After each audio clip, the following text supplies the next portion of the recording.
Another mad thing that's been discussed today, that's trending everywhere, that people are really getting stuck into, is question: is Harry Maguire being bullied? Has he become a scapegoat? In fact, his mum has put out a post saying, "As a mum, seeing the level of negative and abusive comments in which my son is receiving from fans, pundits, and the media is disgraceful and totally unacceptable to any walk of life. Never mind someone who works his socks off for his club and country. I was there in the stands as usual. It's not acceptable what's being created over nothing. I understand that in the football world, there are ups and downs, positives and negatives, but what Harry receives has gone far beyond football. For me, seeing him go through what he's going through is not okay. I would hate to have to see any other parent or player go through this in future, especially the young boys and girls breaking through the ranks today. Harry has a massive heart, and it's a good job. He's mentally strong and can handle it, as others may not be able to do so. I wish this sort of abuse on nobody." So his mum's coming out and saying that it's gone beyond belief. A lot of media pundits now are blaming Man United. They're blaming Ten Hag. They're blaming Man United fans, saying that between the manager, the club, and the fans, he's being scapegoated. He's never really been a problem. So why does he get so much hate? What's your stance on this? I mean, you're a rival of Man United. I'm not sure you don't want to be defending the club or defending our ex-captain, but what's your kind of take and stance on this? He's a grown-ass man. He's a football player. You know what I mean? There's lots of players get abuse out there. It is what it is. You know what I mean? He shouldn't be so shit. If he was any good, then the City fans won't, and the people won't give him shit. If you're shit, if I'm playing shit, I expect grief, yeah? I ain't going to my mum and telling my mum that the people are shouting at me because I'm shit and scoring own goals. I'm just taking it on the chin. But Harry Maguire, his time at Man United has not been good. Harry Maguire has not delivered. Harry Maguire has been a laughingstock. And he had the opportunity to leave Manchester United and go to West Ham, yeah, a lot lesser club. He just won a European trophy. He could have slotted in at West Ham. He could have played consistently, rebuilt his career, rebuilt his confidence, and ended up nobody blinked an eyelid, but he's not. He's staying at Man United for the dough. He's not good enough for Man United, so he's staying there for the dough. He plays for England because he's Southgate's mate. That's it. And you're not very good, mate. So you're going to get grief. So at the end of the day, don't go crying to your mum. Take it on the chin. You know what I mean? It is what it is. You're a footballer. They'll pick on someone else soon. There'll be somebody else scoring own goals. There'll be somebody else doing something daft. But the fact your mum's making a statement is making it worse. If your agent came out and said it, maybe. Or United came out and said it, maybe. But your mum, you know what I mean? The guy was getting nicked in Mykonos the other year for throwing his weight around in bars and that. So he's not having the best of times. So the best thing to do, I would do, is just come off social media, concentrate on football, and try and get some sort of respect back. You know what I mean? But getting your mum to come out and fight your battles, like your mum going to see the head teacher when, you know, you used to say to your mum, "Don't go, mum, you make it worse," and that. You know, you'll make it worse, or get me after school and that. And then your mum goes in and causes murders. That's what's happened there. So it's going to be worse now. I would say 90% of what I see pundits and the media and fans say, forget trolls who are nameless and faceless, because if you're upset by people that don't show their face or their name, I've always found that crazy to me, because they're not real people. If it's coming from real people, you know, like kids that get bullied online by their friends from school, like they're saying nasty things, I get that hurting. That's children again, by the way. If it's people you work with and it's really them doing it, it's sad. If it's some troll that you don't know, that you're never going to meet, that's just sending you horrible DMs, you can just hit the block button and they go away, right? And if you don't... What about Sol Campbell? Sol Campbell. The abuse Sol Campbell got was on a different planet. That was people calling you names. That was ruthless death threats. Sol Campbell still gets it to this day. David Beckham. They were David Beckham, as you say, he got into the top 3 in the Ballon d'Or nominations a season that the whole country booed him at every step of the way. Back then, Spice Girls were still together, I believe. Victoria Beckham got booed on stage because she was Victoria Beckham, because he got sent off. That was levels like nobody had seen before. Now, social media didn't exist, I understand. But as you say, just hand your social media over to a management team. So what I would say to his mum is this. I don't think he's being bullied or scapegoated. He has been horrendous for I don't think he's been bad since the moment he joined United. I think the first year, 18 months, he was good. I've always said that. But the last 2.5 years at the club, he has been nothing short of catastrophic. Also, I defended him a year ago when he was getting booed in an England shirt when he was still playing well for us.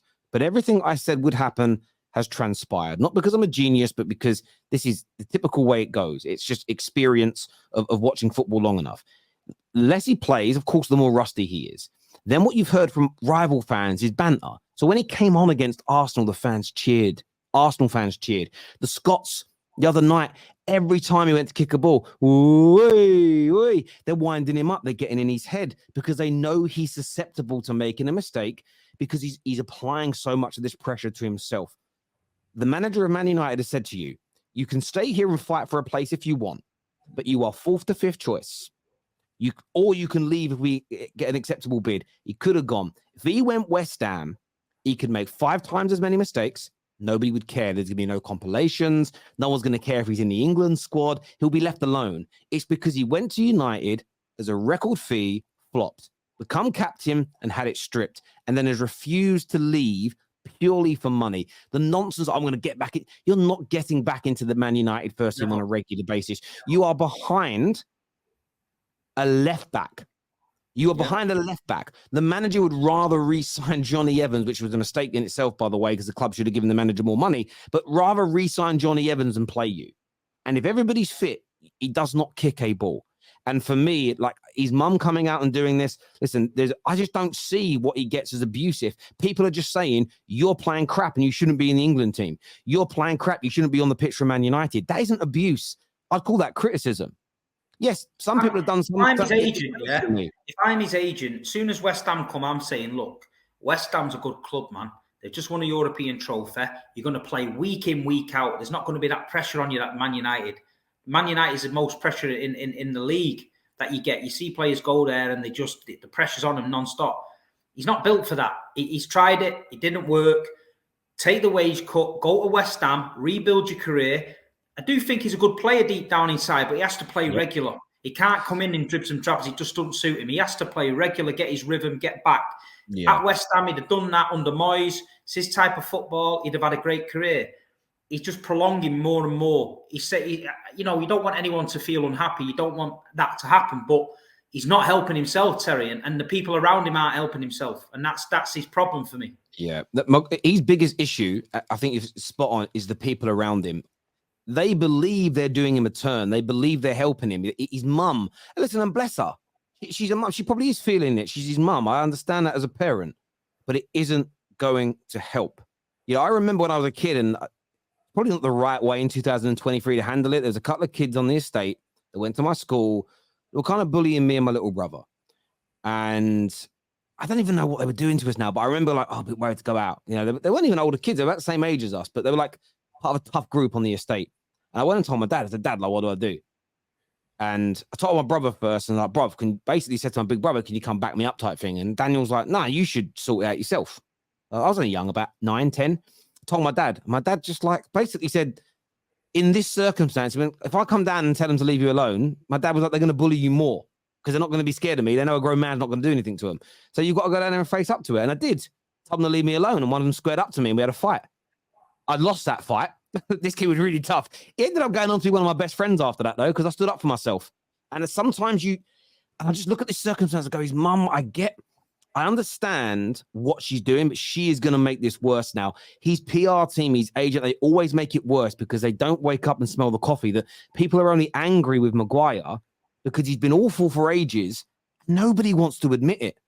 Nobody wants. It's almost like they say, well, if you're an alcoholic, the first thing you have to admit is that you're an alcoholic. Until you admit you are, you can't ever get better. And that's the problem with Maguire. I truly believe that he and the people around him are so delusional, with their head so far up their asses, they probably believe he's still performing to one of the highest levels in the world. I really think they believe that. When you see those singers go up on the stage in the X Factor and they are horrendous, and when Simon Cowell says you can't sing, they lose their temper. That's because their whole life, everybody around them has told them they're Mariah Carey. And they're not. You have to tell people the truth. I've got a 3-year-old, a 5-year-old, and an 8-year-old. And my 8-year-old boy is good at football. I don't know whether he can be a pro. I like sometimes putting him into I'm like, go and play with the older kids. I want to see how you fare against them. But I believe if you're like a 10-year-old kid and you're one of the best in your year, but you go up against a kid that's 12 or 13 and they strip you. My general feeling is you're probably not going to make it as a pro. Now, I'm not going to tell Archie that at eight years old. However, I look at it as as he starts getting a little bit older and understand things, I'll start to slowly say, look, I know you love football, keep playing, keep it as a passion, but definitely work on other skills and areas, because you'll know as a parent whether your kid is good enough to play pro football. You only have to research how good all the current stars were when they were kids. One of my friends played professionally. League One level was the highest he went to. This kid was like my age, 12, 13, was playing with the year 11s in the school team and was smashing it. That's how good he was, and he only got to League One. So if you've got a kid who's 12 years old and they're really good, but they're just really good at that age group, they're probably not going to become a professional football player. That's just like, but you got like, tough love is so important. And I think it's gone in this generation. Honestly, tough love is finished. No one, it's weird to me. And that's what's ruining Maguire. Super Chats here says, can't take the heat, then get out of Manchester United. I agree. Maguire's form dropped massively and he picked up by Ollie. Picked by Ollie has started it, compounded by Maguire blaming everyone else and taking zero responsibility. No, you're correct. Ollie should have dropped him and didn't do it and overly protected him. And that shouldn't have happened. Simple and straight. Who was the captain's armband normally at your club but last season? Was it Gundogan? Gundogan, yeah. Gundogan. He was your captain, but I remember there being plenty of times where he weren't starting games, depending on who else was in form and things like this. And that's how it should be. This notion that Chelsea fans are worried about it at the minute that Ben Chilwell's going to keep playing because he's the captain now, because Reece James is out. And it's like, well, he's going to keep playing because he's the captain. For me, it should never be the case. If you're not playing well enough, you ride the bench or you're dropped. It doesn't matter if you're the captain, but that's just me. Prayers to all the people who are having the time of their lives. Thank you very, very much, my friend. Thank you much. Wasn't okay. I've already done those other two super chats there, but yeah, I think the Maguire thing is just a madness, really. And as you say, imagine your mum coming out. Your mum, you know. Oh, bless his heart. Maguire's mum might tell him he's shit behind the scenes. Can't blame her for feeling that way or saying what she did. I don't think she is, mate. Because if she did that, she'd also say the best way to make this calm down is say nothing. Sometimes I've been giving this advice to people on socials for years. Some people follow it and they tell me it works perfectly. Others ignore it and the situations get worse. If you respond to trolls, if I get a DM today from someone saying you're this, that, and the other, Terry, and I hope your kids get cancer. I've had that. If I screenshot it and show it and go, I can't believe people have said this, I will get 3, 4, 5, 6 more of them, because some people, that's how they get their kicks. If you get a sexist or, any kind of offensive message, if you start broadcasting, you're getting it. As much as in that first moment, you get a lot of sympathy and people make you feel better, you get more trolls. They spread it's like throwing water over gremlins. That's exactly what it does. What you need to sometimes do is suffocate it by not giving it any oxygen. And it does. I'm telling you now, for someone who works in this industry, who has suffered huge levels of abuse, it goes away. But the more you do it, people go, you're receptive to that. There's another YouTuber once that spoke about a really emotive element of his life, something that's really sad for him. And I remember saying to him, brother, you shouldn't have said that. I said, why? I said, because now you've said it really upsets you when people say it to you. You're going to, the abuse around that subject matter is going to increase tenfold. I remember he messaged me about a month later, going, mate, the amount of abuse I'll get for that. I said, exactly. And it isn't because, it is because they're horrible people, but people will always try and pull on a thread that they know is vulnerable to you. So what you have to do is not give it any oxygen. And what Maguire's mum has done is she for me, it's lamb to the slaughter now. It's going to be even worse for him. It's going to be even worse, 100%. That's a mad comment, fam. What do you mean his mum tells him he's shit? There's no way his mum. There's no way that his mum does that. Read the room, lady, is what Kay says here. I don't think Chilwell's playing because he's captain. It's because Mudryk has been bad. No, I hear you. I'm just telling you what we've had Chelsea fans say on the channel, my bro, but I appreciate what you're saying. Man United fan channels constantly talking and hating on Maguire like they did Phil Jones.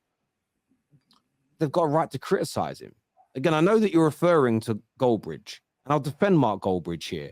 Mark Goldbridge is just criticized. I've never, again, unless there's clips I haven't seen, I'm not going to profess to watch every minute of every video. But he criticizes him as a player. Yes, in the moment and a watch along, you might call him a clown or say he's an idiot or say he was rubbish, but he's talking about what he's doing on the football pitch. That is not abuse. That is criticism. that, by the way, Steve, you're a regular football fan. You go to games. I guarantee if Haaland misses a couple of open goals, people will shout at him and go, and be annoyed at him at the game, right? And that's Haaland. So I've seen somebody in the City end say, "Fuck off, Haaland, you shit." Seriously. But it's 52 goals. Someone said that. Everyone just looked at the guy, was like, "You what?" And he was like, "Well, he fucking." And I was like, "Oh, mate, just sack it." But people say shit in the moment, don't they? That's just the way it is. Exactly. You know, it's you say these things. That's why watch-alongs are interesting. I think in watch-alongs or the first minute or two of someone's match reaction, I'm not saying don't take it seriously, but the emotions are high, and when your emotions are high, you don't always articulate yourself in the way in which you would want to. But that's just me.